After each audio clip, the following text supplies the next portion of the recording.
اب وہ جگہ گدے والے کنویں کے نام سے مشہور ہے۔ وہاں سے روانہ ہو کر ہمارا قافلہ مکہ پہنچا۔ میری اور پادری کے درمیان جو گفتگو ہوئی وہ مجھے بھلائی نہ بولتی تھی۔ پہلے تو کئی دن تک میں نے اپنے دل میں رکھا، پھر مجھ سے ضبط نہیں ہوا۔ یہ راز میں نے اپنے رشتہ دار خاتون کے سامنے ظاہر کیا، یہ سنا دیا۔ وہ بڑی عقل مند خاتون تھی۔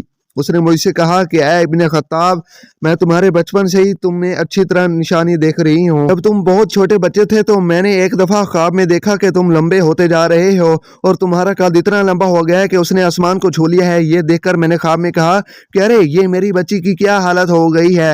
کسی نے کہا یہ لڑکا دنیا اور آخرت میں بھلائی پانے والا بنے گا۔ جاہلیت کے زمانے میں یا حالت کے زمانے میں اس قسم کی باتیں یعنی اس قسم کی باتوں کا مطلب میرے سمجھ میں نہیں آتا تھا۔ مکہ میں ایک شخص اہل کتاب یعنی یہود و نصارہ میں سے تھا جو بہت گمنام تھا۔ عام لوگ تو اس سے واقف بھی نہیں تھے، لیکن قریش کے کچھ سردار اسے پہچانتے تھے، اس کی بہت عزت کرتے تھے۔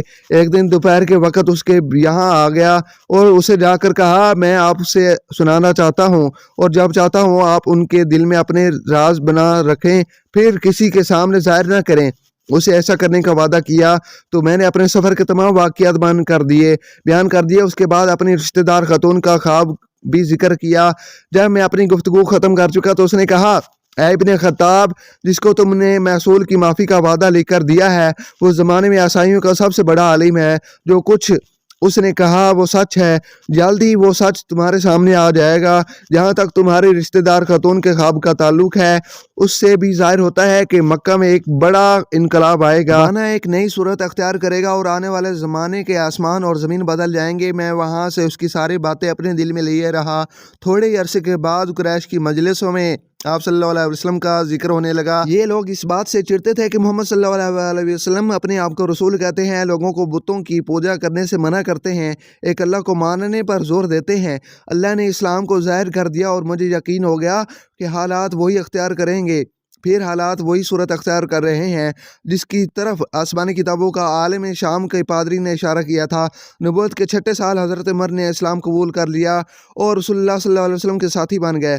11 ہجری میں آپ صلی اللہ علیہ وسلم اس دنیا سے رخصت ہوئے تو حضرت ابوبکر صدیق رضی اللہ تعالیٰ عنہ مسلمانوں کے پہلے خلیفہ بنے۔ ان کی وفات ہوئی تو حضرت علی رضی اللہ تعالیٰ عنہ خلیفہ بنے۔ ان کے سفر نامے کی روایت کرنے والے راوی کا بیان ہے کہ حضرت عمر فاروق رضی اللہ تعالیٰ عنہ اپنی خلافت کے زمانے میں شام تشریف لے گئے تو ایک بہت بوڑھا آدمی جس کے بال سفید ہو چکے تھے عیسائیوں کی ایک جماعت کے ساتھ ان کی خدمت میں حاضر ہوا اور کہا اے امیر، کیا آپ مجھے جانتے ہیں؟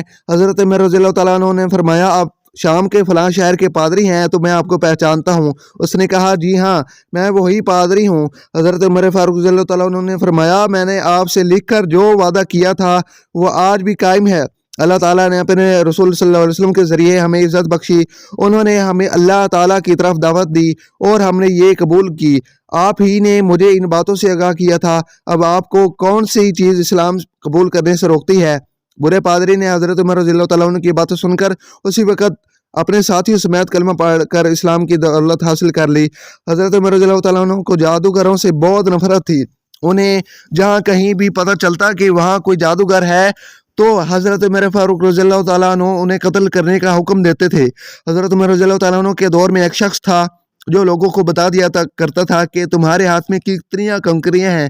وہ یہ ظاہر کرتا پھرتا تھا کہ مجھے غائب کا علم ہے۔ ایک دفعہ حضرت عمر فاروق رضی اللہ تعالیٰ عنہ نے ایک جادوگر کو بلایا، اپنے ساتھ بٹھا لیا، پھر آپ رضی اللہ تعالیٰ عنہ نے اپنے ہاتھ پیچھے کیے اور اپنے ہاتھ میں کچھ کنکریاں اٹھا لیں۔ پھر جادوگر سے کہا چل بتا میرے ہاتھ میں کیا ہے؟ جادوگر نے کہا آپ کے ہاتھ میں کنکریاں ہیں۔ پھر آپ نے انہیں فرمایا بتا کتنی کنکریاں ہیں؟ بتا کتنی کنکری ہیں؟ جادوگر نے کہا 5 کنکریاں ہیں۔ آپ نے انہیں پھر اپنا ہاتھ پیچھے کیا، پھر کچھ کنکریاں اٹھا لیں، پھر فرمایا بتا میرے ہاتھ میں کیا ہے؟ جادوگر نے کہا آپ کے ہاتھ میں کنکریاں ہیں۔ آپ رضی اللہ تعالیٰ عنہ نے فرمایا بتا کتنی کنکریاں ہیں؟ جادوگر نے کہا مجھے پتہ نہیں، کیا بات ہے؟ انہوں نے فرمایا میں نے کنکریاں اٹھائی تھی، کتنی کنکریاں ہیں؟ اس جادوگر نے میرا دماغ پڑھ لیا تھا۔ دوسری بار جب میں نے کنکریاں اٹھائی تو مجھے بھی پتہ نہیں تھا کہ میرے ہاتھ میں کتنی کنکریاں ہیں، کیونکہ شیطان انسان کے جسم میں خون کی شکل میں دوڑتا ہے اور جادوگر شیطان کی پوجا کرتے ہیں جسے شیطان ان کو ہر چیز پر بات